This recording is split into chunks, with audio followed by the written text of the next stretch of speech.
Hello, everybody. Hi. Welcome to our second podcast, our second Mindful Medicine and Wellness MD podcast. And today we're going to talk about dementia. And it's something I've been trying to sadly work on and figure out from family members and a very close teacher of mine, and also a big senior center project I've been working on for 4 years that has to do with memory care. So in the last century, we've doubled our life expectancy from 47 years to 77 years. And the numbers are changing. And there's a book by a beautiful writer, Dr. Atal Gawande, called Being Mortal. And what he said in that book is that we've extended life expectancy, and there's a graph, and then we throw you over the edge and don't know how to take care of that stage of life. So Ayurveda doesn't have a cure for dementia or Alzheimer's. It believes it can slow the process down and make life more manageable. So in the last podcast, we spoke about the three doshas, the three Ayurvedic constitutions. Well, each one's associated with a time of life. So when you're kapha time is when you're a little wet, juicy baby, and all mucusy and stuff. That's the kapha time, but it's the growth time. And your pitta time, just to review, is your career time. But when you get in your late 50s, pardon me, early 60s, vata begins to really set in. And vata's attributes are cold and dry. And it's the leaves fall. And the analogy I always like, it's the leaves falling off the tree. And it's the last season of your life, which is a little sad to look at, but we do get dry as we get older. And Ayurveda is a game of opposites and wants to, if you're getting dry, get wet. So Ayurveda says that milk and ghee are the best drugs of choice for dementia and senility,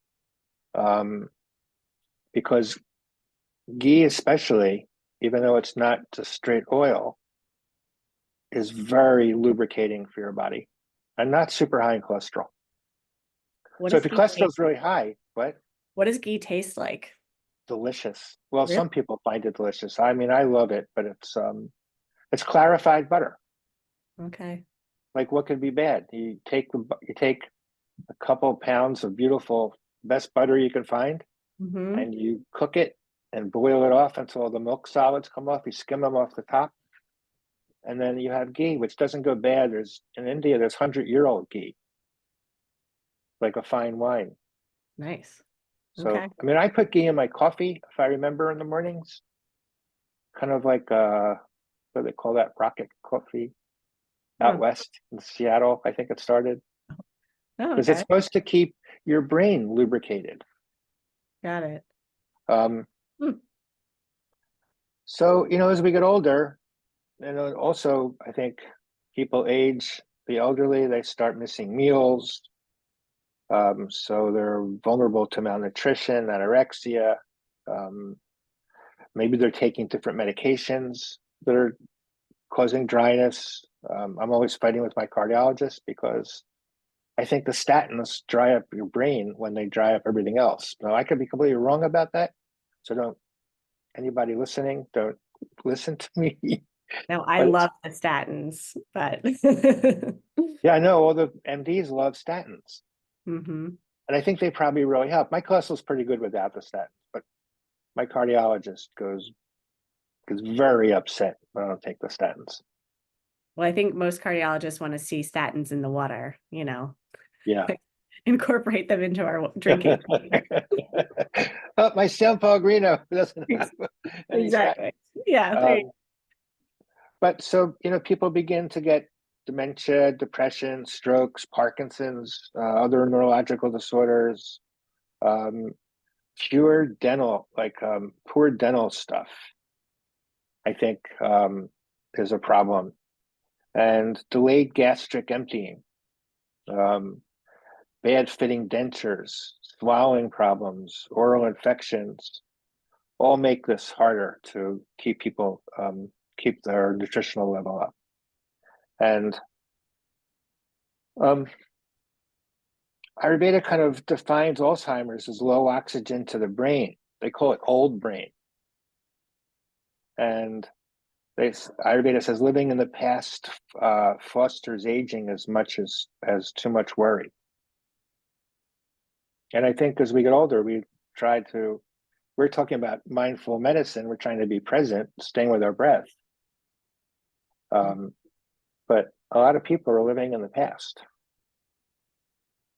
And so there's another really great protocol that Ayurveda recommends called Abhyanga, which is a full body oil massage that can be done professionally. It's a beautiful practice, but also you can do self Abhyanga every day, or whenever you take a shower. You can put it in before your shower.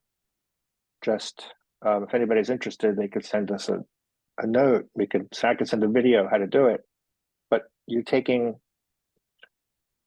coconut oil is a little bit cooling, so you can begin to use organic sesame oil as your base, or buy one of the oils from Banyan Botanical or one of the places. Or some people don't like the way sesame oil smells, but you could put your favorite scent, your favorite, I'm blanking the name, the little oil, like essential oil or something. Yeah, your favorite essential oil, and maybe put some lavender in or something, and begin to massage your body. So we recommend, a lot of fruits, roasted cereals, like graham, peanuts, sprouted cereals, puffed rice, buttermilk, which buttermilk in the Indian tradition isn't the buttermilk that we have here. Buttermilk is basically, it's kind of a kefir. It's like a half yogurt. It's like yogurt that's more like half water. And consume a diet, with as many vegetables, bright colored vegetables as possible. And avoid eating high caloric fruits like mango and bananas and jackfruits. Whole fruits are better than fruit juice because they contain fiber. And green vegetables reduce fat and blood sugar level. So Ayurveda says that turmeric and neem can help reduce blood sugar. Very interesting, because I, recommend a lot of what you're saying to my patients as part of overall lifestyle medicine. I didn't even know I was talking to them about Ayurveda. But Ayurveda is life science. It's everything. Yeah. I mean, it's interesting. It's, it's like the old, what did you say? It's the oldest form of medicine in the world, and medicinal practice. And, our modern day lifestyle changes are going back to that, no more Big Macs, eat your vegetables and all that good stuff. So, yeah. No processed foods. It's so hard in this one. I know. I mean, you could also recommend to anybody, when we want to avoid, as you get older, chronic constipation and hemorrhoids. So more fiber, figs, apples, maybe one banana at breakfast, prune juice, Trifala googaloo is a really good, also lowers cholesterol. It's a good scraping type of herb. Drink warm water as often as you can, maybe warm water with lemon, and walk a couple miles a day as you get older. So popular Ayurvedic medicine for brain health is ashwagandha, which we've talked about before, it's a nervine and adaptogen It's really good for lowering vata. It's a really good balancing herb just to begin to just bring you down. So I mean, if you can think of things that grow into the earth are just more grounding. It's a root. Then turmeric, which we all know, there's an herb called Brahmi, which sometimes is called Gotu kola. There's a couple of different kinds. Shankapushpi and something called Jatamansi, which are very good, shown for centuries to help with brain health. They reduce brain aging and induce anti-stress and memory-enhancing effects, which help with our neural tissues, and also help reduce antioxidant, anti-inflammatory. They're good for you. So I'm not trying to pitch a product, but I had made this for another company originally, a company in Canada, but it's called Happy Brain. So I was looking for a goofy title, but it has all those different herbs in it. And then there's Atria Herbs in Long Beach, California, also makes something like this. Actually, they're the people that made this for me. And Banyan Botanical has something called Mental Clarity, which is the same combination, maybe a little bit different. You could buy one from Atria, buy one from Banyan, and switch off back and forth. Or buy one from you. Or you could buy one from me.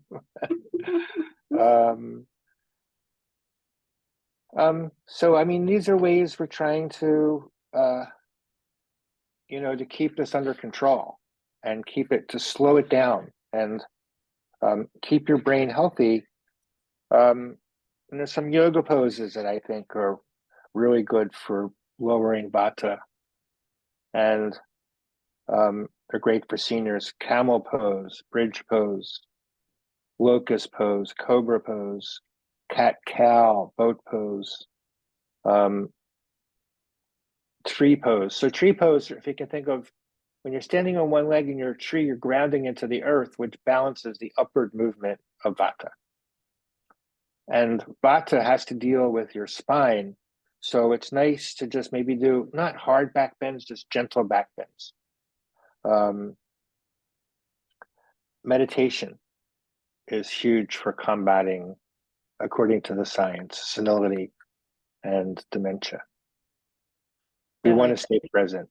And there's even like imaging, MRI evidence that shows how the brain works so differently from those who meditate to those who don't.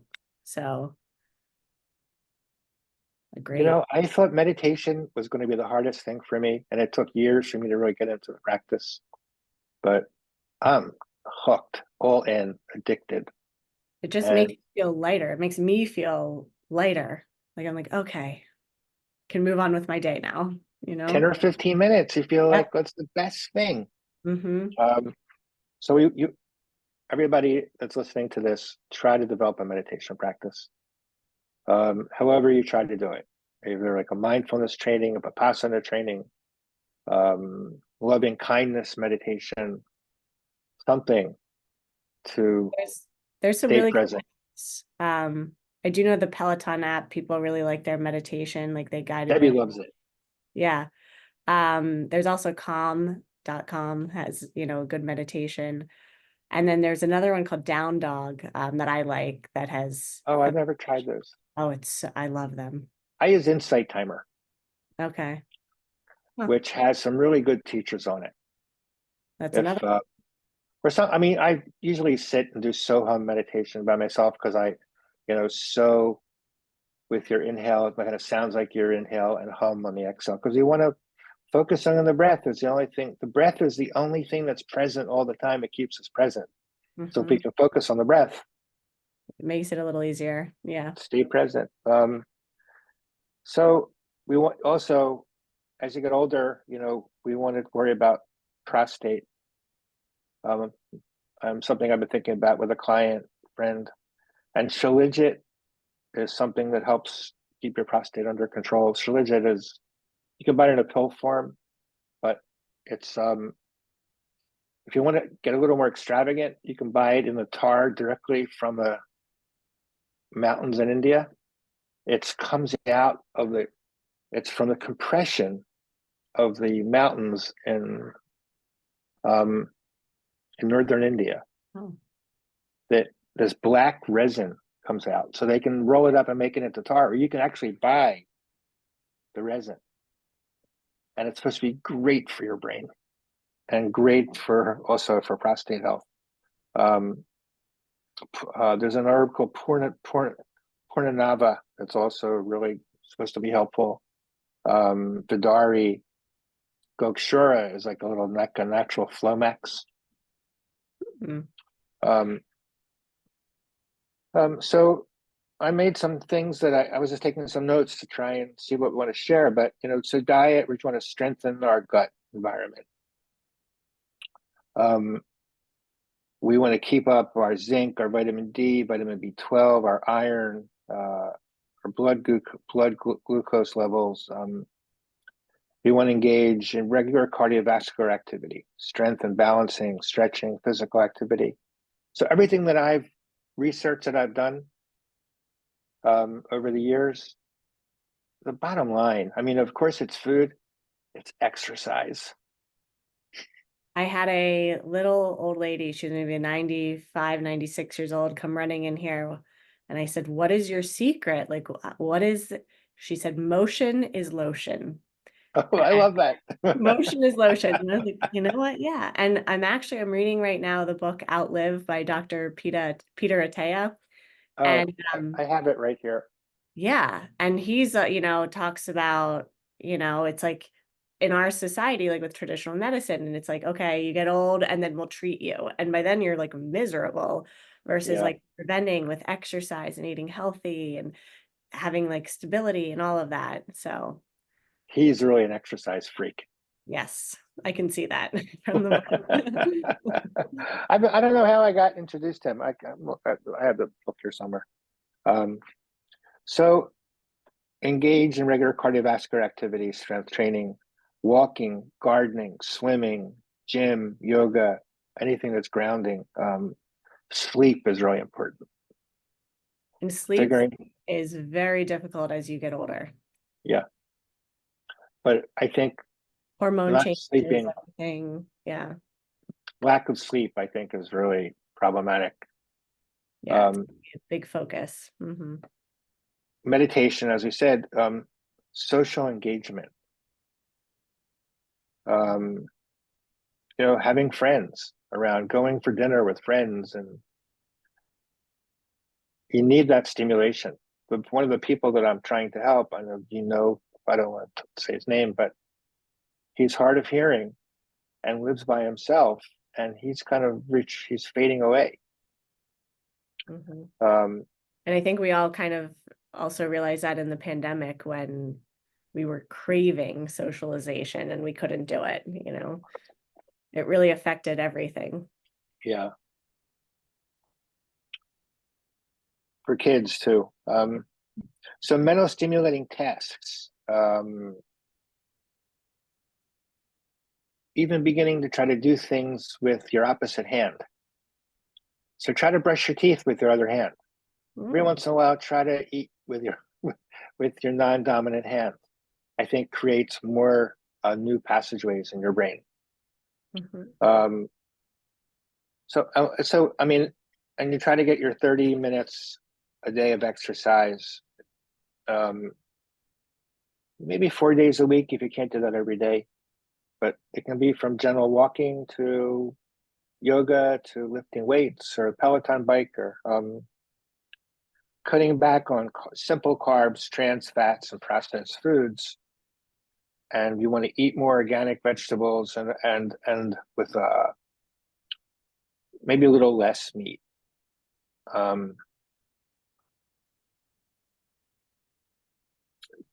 And this list that I was going through, it's from a physician actually in India, but practice intermittent fasting.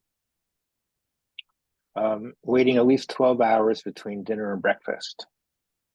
and try not to eat 3 hours before bedtime. Mhm. No one likes this one, but they recommend to reduce alcohol consumption. Um, um, Learn a new language if you can, or take up a musical, some type of, maybe begin to pick up a new musical instrument. I mean, I know these aren't new concepts, but Sounds like a wonderful life. Getting healthy exercise, taking time to learn new things. That's the center I'm trying to build. But Sounds wonderful. if for women, maybe discuss hormone replacement with your physician. Excellent, exceptional oral hygiene. I've gotten that from 20 different places. Yeah. And the Bhagavad Gita and the Vedas talk about true happiness as selfless service.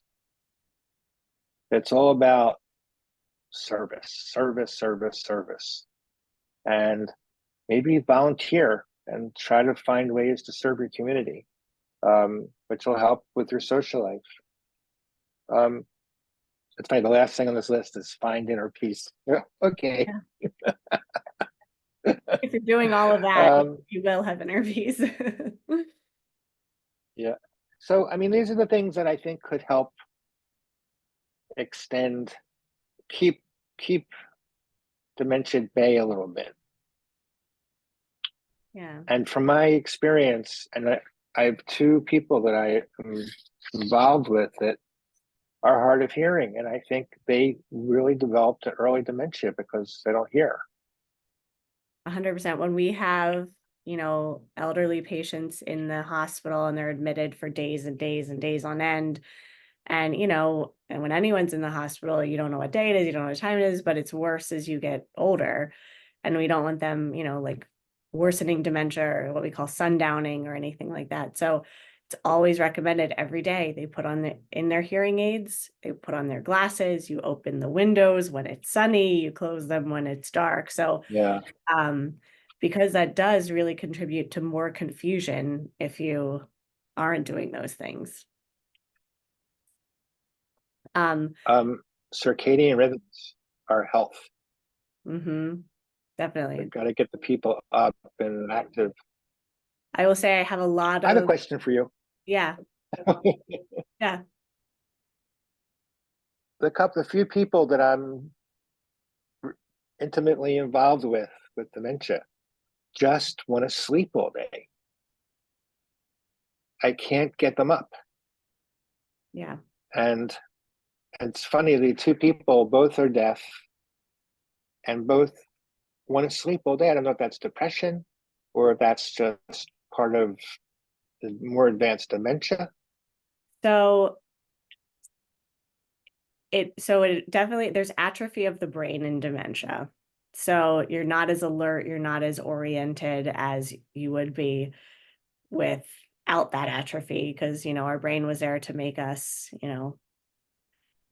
be able to process our surroundings and, keep us away from danger and make us, cognitively there. And if you have atrophy of the brain, you're not using it as much. So I will say too, another thing with dementia is it's much different than like a mild cognitive impairment or a memory impairment, because it's not only like the learning and memory deficit, there's like executive function deficits.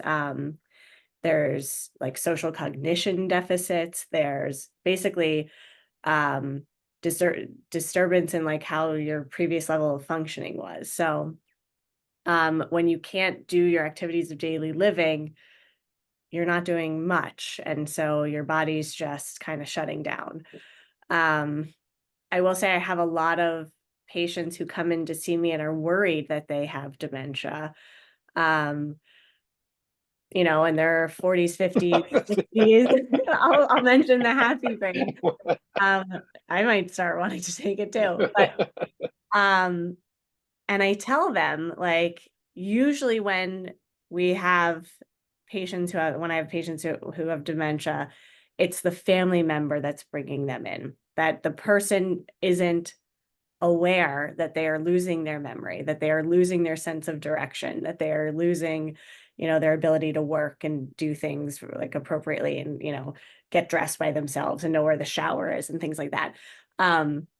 It's the family members who are bringing them in and are concerned. And when my patients come in and they're like, I can't remember the person's name, or I have so much trouble forgetting where I put my keys or where this, and I just lose and I tell them, I think it's a lot of times just due to the nature of our society, how we're constantly doing so many things at one point, at like one time. Like the other day, I was exercising and ordering groceries on the phone and texting back friends and doing like everything at the same time.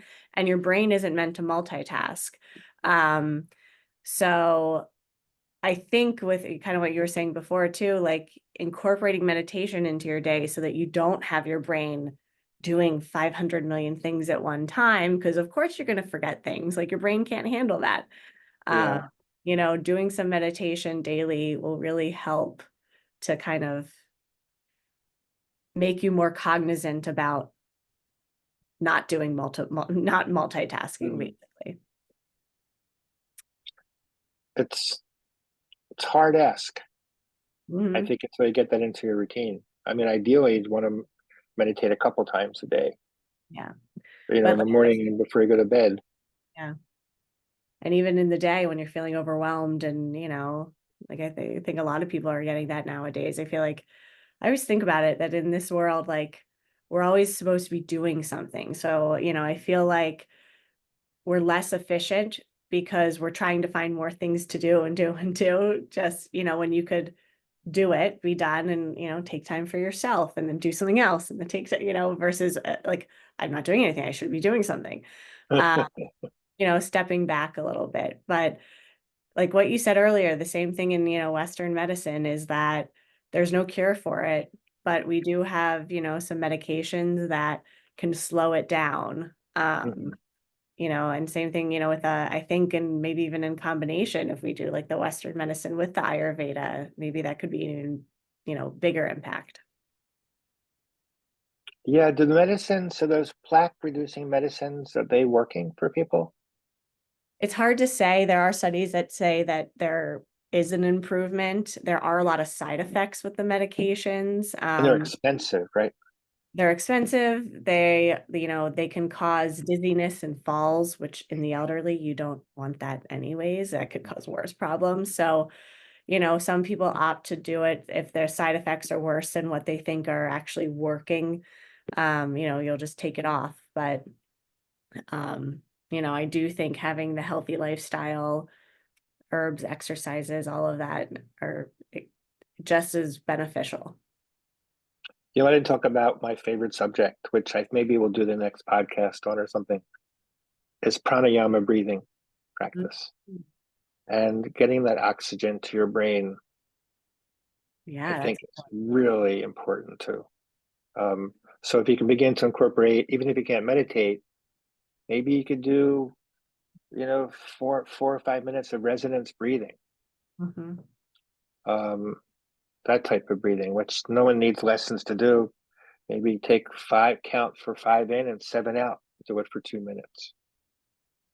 I sometimes do that when I can't fall asleep at night, and the next thing I know, I'm waking up in the morning. It's like, oh, that worked. It really works. It does. Well, we can give a little shout out to my pranayama teacher. Um, he has an app, if you have an iPhone, called the Breathing app. Okay. And his name is Eddie Stern, who's a fantastic, one of the best Ashtanga teachers in the world, and a beautiful, um, also a yoga teacher and a philosopher, Robert Moses, who's more of a hatha yoga teacher, Okay. and Moby and Deepak Chopra Cool. put together this app called the Great. Breathing app. And it's, you just set it to what sequence you want to do for 2 minutes, 4 minutes, 6 minutes, and you can put a 4-4 in, a 4-5, begin to, until you get comfortable with breathing slowly, really slowing everything down to make a 5 minute, 5 in, 7 out. Forget how that goes, 10 or 15 times a minute. we usually breathe a lot more than 10 or 15 times a minute. Yeah. And it's great. But there's something called Kapalabhati. We'll talk about it in a different time, that forceful exhale that teaches you to do the opposite of what you're used to doing. So you're doing the pump on the exhale, and then the inhale is just happens by itself. I'm going to download it as soon as we're done. You don't have it? I didn't give that to you yet? I don't think so. Gonna go right now. Well, this is great. I know we wanted to make these a little shorter than the first one. Yes, we And will return with more information. I hope everybody's going to begin to enjoy this. I know we did get pretty good group of people watching the first one. Beautiful, beautiful, beautiful. So I'm going to Thank you. stop the recording.